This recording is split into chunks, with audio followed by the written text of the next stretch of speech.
The son of an Oklahoma carpet layer, James Garner, born James Scott Garner, dropped out of high school at 16 to join the Merchant Marines. He worked in a variety of jobs and received 2 Purple Hearts when he was wounded twice during the Korean War.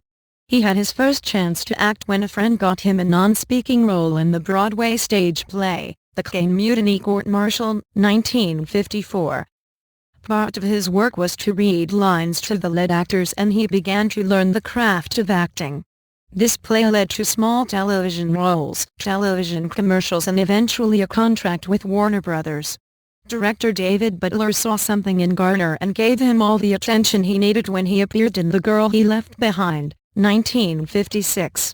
After co-starring in a handful of films during 1956–57, Warner Brothers gave Garner a co-starring role in the Western series Maverick, 1957. Originally planned to alternate between Bart Maverick, Jack Kelly, and Brett Maverick, Garner, the show quickly turned into The Brett Maverick Show. As Maverick, Garner was cool, good-natured, likable, and always ready to use his wits to get him in or out of trouble. The series was highly successful, and Garner continued in it into 1960 when he left the series in a dispute over money. In the early 1960s, Garner returned to films, often playing the same type of character he had played on Maverick.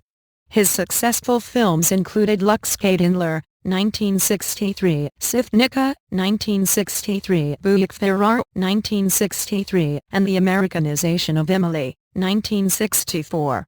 After that, his career wandered, and when he appeared in the automobile racing movie alumni Larry Sandler, 1966, he got the bug to race professionally. Soon, this ambition turned to supporting a racing team, not unlike what Paul Newman would do in later years. Garner found great success in the Western comedy Hughley Sheriff, 1969. He tried to repeat his success with a sequel, Support Your Local Gunfighter, 1971, but it wasn't up to the standards of the first one. After 11 years off the small screen, Garner returned to television in a role not unlike that in Hughley Sheriff, 1969.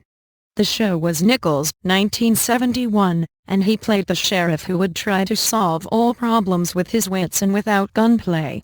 When the show was cancelled, Garner took the news by having Nichols shot dead, never to return in a sequel. In 1974 he got the role for which he will probably be best remembered, as Right Private Eye Jim Rockford in the classic The Rockford Files, 1974. This became his second major television hit, with Noah Beery Jr. and Stuart Margolin, and in 1977 he won an Emmy for his portrayal.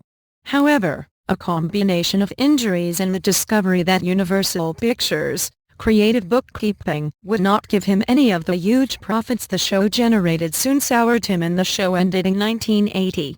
In the 1980s Garner appeared in few movies, but the ones he did make were darker than the likable Garner of old.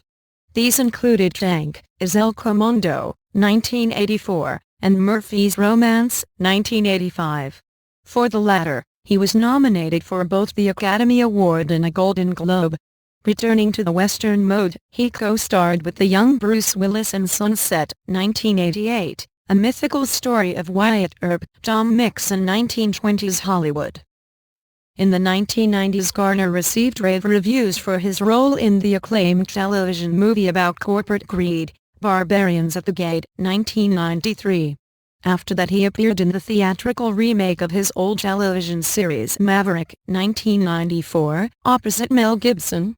Most of his appearances after that were in numerous TV movies based upon the Rockford Files.